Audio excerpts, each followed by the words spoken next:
I think that's very important to say, because if you don't set little goals with yourself and then accomplish those little goals so that you feel like you are doing things that you've mentioned you wanted to do and making sure those things get done, then anywhere else in your life it's going to play out in that particular way. And it's going to play out in intuition ways.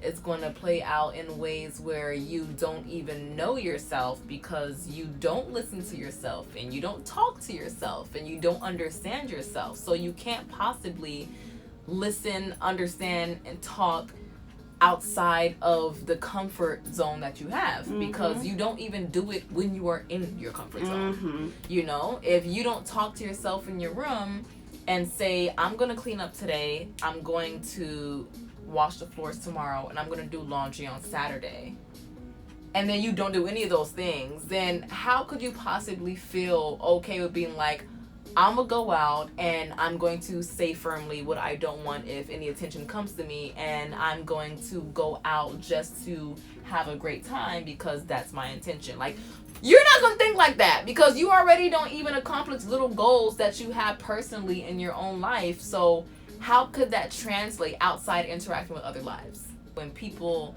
hear, well, how do you become more confident? Or how do you, have these ideas in your mind that then translate outside of your personal space? Like, that's a perfect example. Just say you're going to do something and do it. Start doing those little things in your own house. Start doing those little things in your own personal lives. And then see how it feels to do those little things outside, bit by bit. Like, those are steps that you can take. Those are reasonable things that you can do that don't sound outside yourself and don't sound unattainable, don't sound crazy. It sounds like something you can do right now. You can start that tomorrow if you wanted to. You can start that in 2 minutes if you wanted to. Because I find that a lot of people, no offense, from New York are mad skeptical, right? Because they're like, yo, I live in this crazy ass city with crazy ass people around me.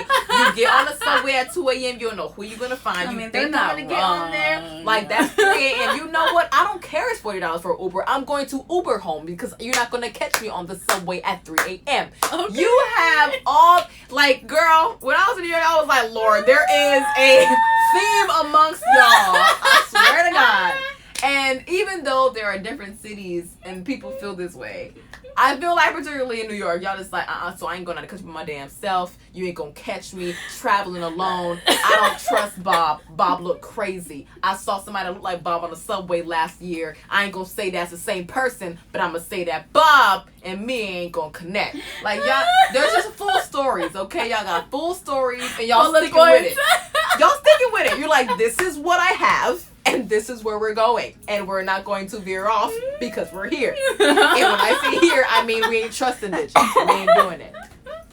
Regardless of what experiences kind of cocks you up to be a certain way, you can always choose to have a certain mindset. Like, and it doesn't matter where you're from, and it doesn't matter what your parents put in your head. It doesn't matter what your boyfriend yelled at you over the phone about Thailand.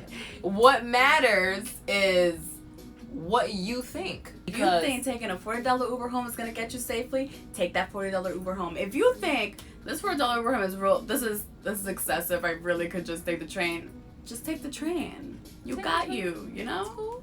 I'm not going to go to the middle of a place that is having a breakdown of their own country and infrastructure, but I will go to some place that somebody thinks a little bit dangerous, because I'm from America, where shit is dangerous all the time. And I grew up in areas that's the red zone. I live in a red zone, apparently. Right now, this house that we're sitting in is in a red zone.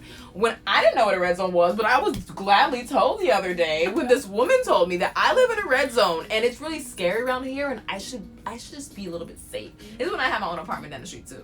So mind you, she was like, you live alone? Are you okay? Are you okay? I was like, girl, I'm good.